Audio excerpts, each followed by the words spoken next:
Hi, எல்லோரும் எப்படி இருக்கீங்க? நான் ரொம்ப நல்லா இருக்கேன். போன வீடியோவில் மதுரை ஸ்டைல் மட்டன் குழம்பு எப்படி செய்கிறதுன்னு பார்த்தோம். இந்த வீடியோவில்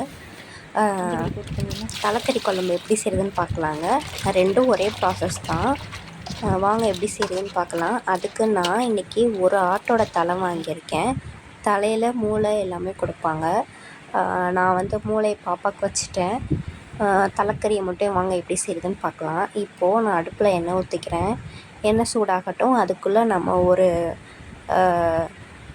ஒரு பேஸ்ட் நம்ம செஞ்சிடலாம். அதுக்கு வந்து ஒரு 10 சின்ன வெங்காயம், ஒரு பெரிய வெங்காயம், 10 பல் பூண்டு, ஒரு பெரிய விரல் சைஸ் இஞ்சி, ஒரு தக்காளி எடுத்து நல்லா பேஸ்ட்டை அரைச்சி எடுத்துக்கோங்க. அதில் இப்போது எண்ணெய் காஞ்சிருச்சு. பட்டை, கிராம்பு, பிரியாணி இலை, ஏலக்காய் எல்லாமே சேர்த்து நான் வந்து வதக்கிக்கிறேன். சோம்பு போட்டுக்கோங்க. இப்போ நம்ம அரைச்சி எடுத்துருந்த இல்லையா பேஸ்ட்டு, அதையும் நான் சேர்த்துக்கிறேன். நல்லா வதக்கிக்கோங்க.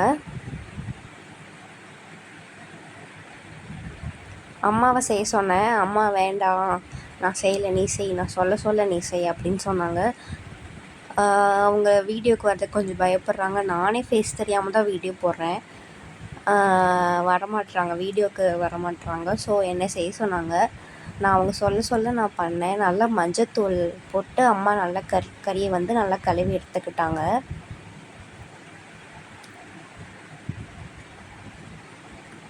இப்போது அந்த கறியையும் அதோடு போட்டு நல்லா வந்து வதக்கி எடுத்துக்கிறேன். அந்த கிரேவியோட பச்சை வாசனை போகணும்.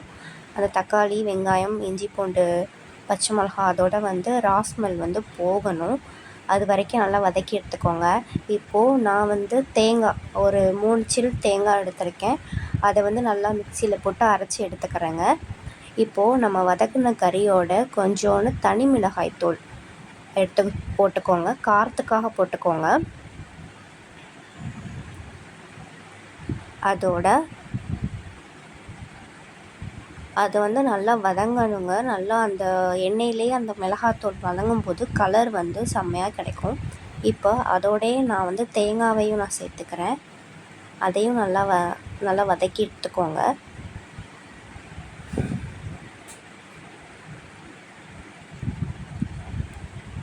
நல்லா இந்த மாதிரி ஒரு கிரேவி கன்சிஸ்டன்சிக்கு வர அளவுக்கு நல்லா வதக்கி எடுத்துக்கோங்க.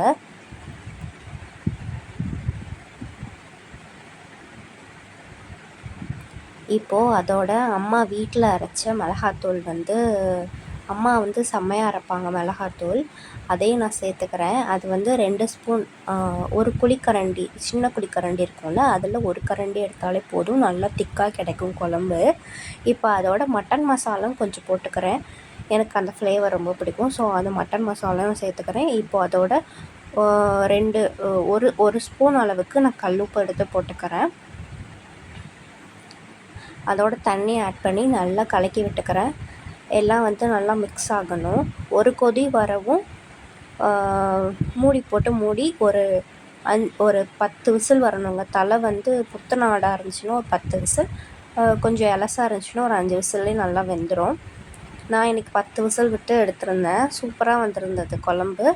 நீங்கள் வீட்டில் இந்த மாதிரி ட்ரை பண்ணி பாருங்கள். ட்ரை பண்ணி பார்த்துட்டு எப்படி இருக்குன்னு சொல்லுங்கள். மறக்காமல் லைக் பண்ணுங்கள், சப்ஸ்கிரைப் பண்ணிக்கோங்க. Thank you. Bye.